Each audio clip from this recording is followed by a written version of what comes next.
Pie charts. Data can be displayed on pie chart or circle divided into sectors. The size of the sector is in direct proportion to the frequency of the data. The sector size does not show the actual frequency. The actual frequency can be calculated easily from the size of the sector. In the survey, 240 English children were asked to vote for their favorite holiday destination. The results are shown on the pie chart above. Calculate actual number of votes for each destination. Total 240 are represented by 360 degrees. A photo set is 360 degrees represents 240 votes. There were 240 times 120 divided by 360 votes for Spain, so 80 votes for Spain. And then there were 240 times 75 divided 360 votes for France, so 50 votes for France. There were 240 times 45 over 360 votes for Portugal, so 30 votes for Portugal. There were 240 times 90 over 260 votes for Greece, so 60 votes for Greece. Other destinations received 240 times 30 over 260 votes, so 20 votes for other destinations. Note, it's worth checking a result by adding them.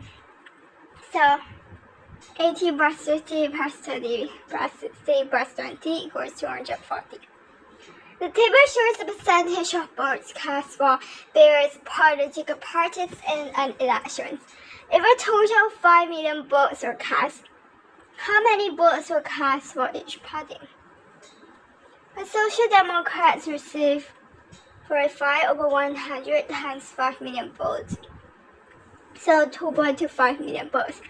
The Liberal Democrats received 36 over 100 times 5 million votes, so 1.8 million more.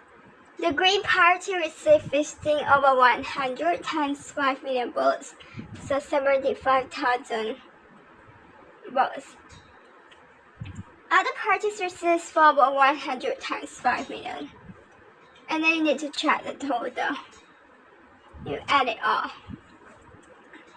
The table shows the results of surveys among 72 students to find their favorite spot. Display this data on the pie chart.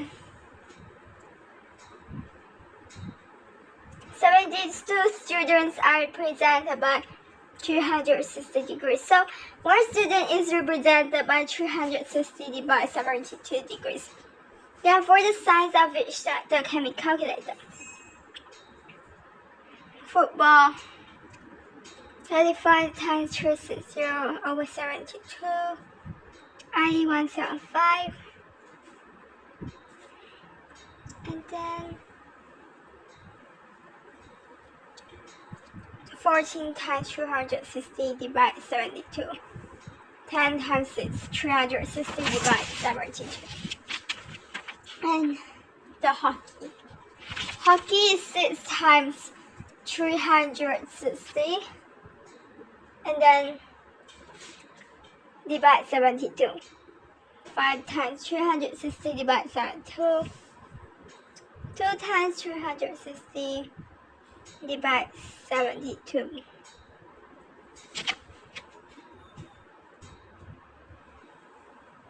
So you need to check the total.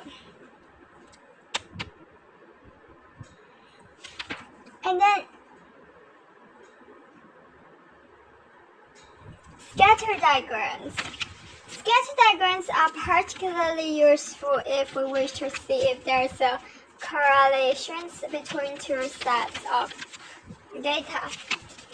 There are two values of data collected represent the coordinates of each point plotted.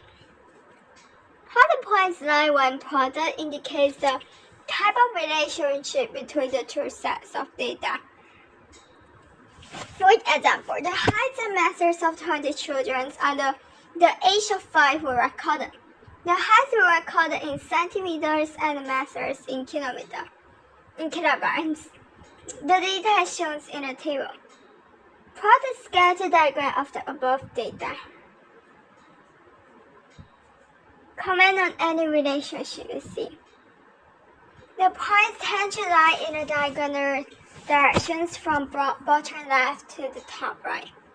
This suggests that as height increases, then in general mass increases too.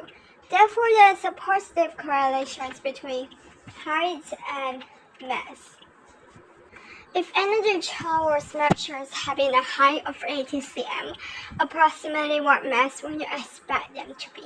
We assume that this child will follow the trend set by the other 20 children, so deduce an approximate value for the mass. We draw a line of best fit.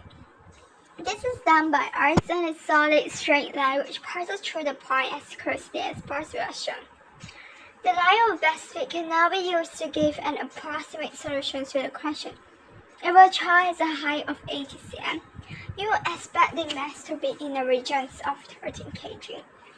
Someone decides to extend the best fit in both directions because they want to make predictions for heights and masses beyond those of the data collected. The graph is shown below. Explain why this should not be done. Types of correlation.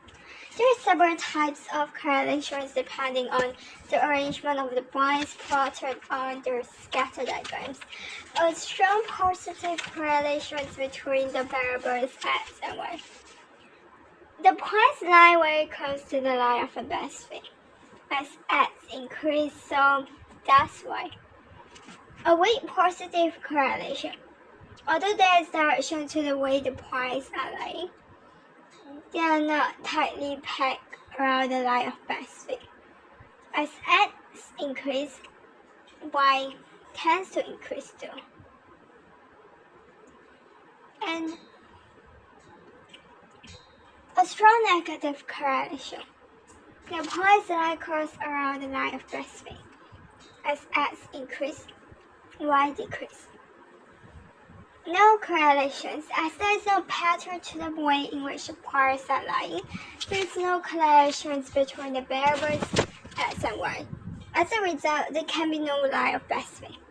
A weak negative correlation. The points are not tightly packed around the line of best fit. As x increases, y tends to decrease. And then histograms. A histogram displays the frequency of either continuous or group discrete data in the form of bars. There are several important features of a histogram which distinguish it from a bar chart. The bars are joined together.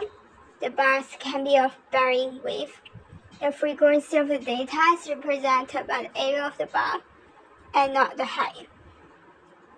Though in the case of bars of equal width, the area is directly proportional to the height of the bar, and so the height is usually used as a measure of frequency.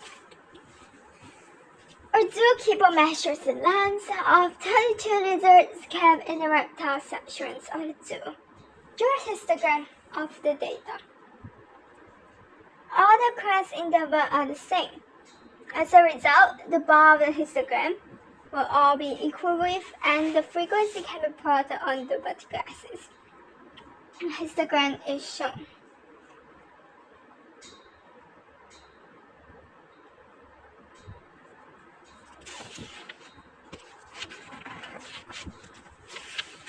Okay. The table below shows sisters travel to school by a class of 30 students, represent information of a histogram. The heights of students in class were measured. Results are shown in the table below. Draw a histogram to represent this data. So, note that both questions in this exercise deal with continuous data. In these questions, equal class intervals are represented in different ways. However, they mean the same thing. In question 2145 means the students whose height fall in the range 145-150. So far, the work on histograms has only dealt with problems in which class intervals are of the same width. This, however, need not be the case. The height of 25 sunflowers were measured and the results recorded in the table below. If a histogram were drawn with frequency plotted on vertical axis, then it would look like one drawn below. This graph is misleading because it leads people to conclusions that most of the flowers were under 1 meter because the area of the bar is so great. And then, in fact, only approximately 1/4 of the sunflowers were under 1 meter. When class intervals are different, it's the area of the bar which represents the frequency, not the height. Instead of frequency being plotted on the vertical axis, frequency density is plotted. Frequency density equals frequency divided class width. The results of sunflower measurements in the example above can therefore be written as the histograms can therefore be redrawn, giving a more accurate representation of the data.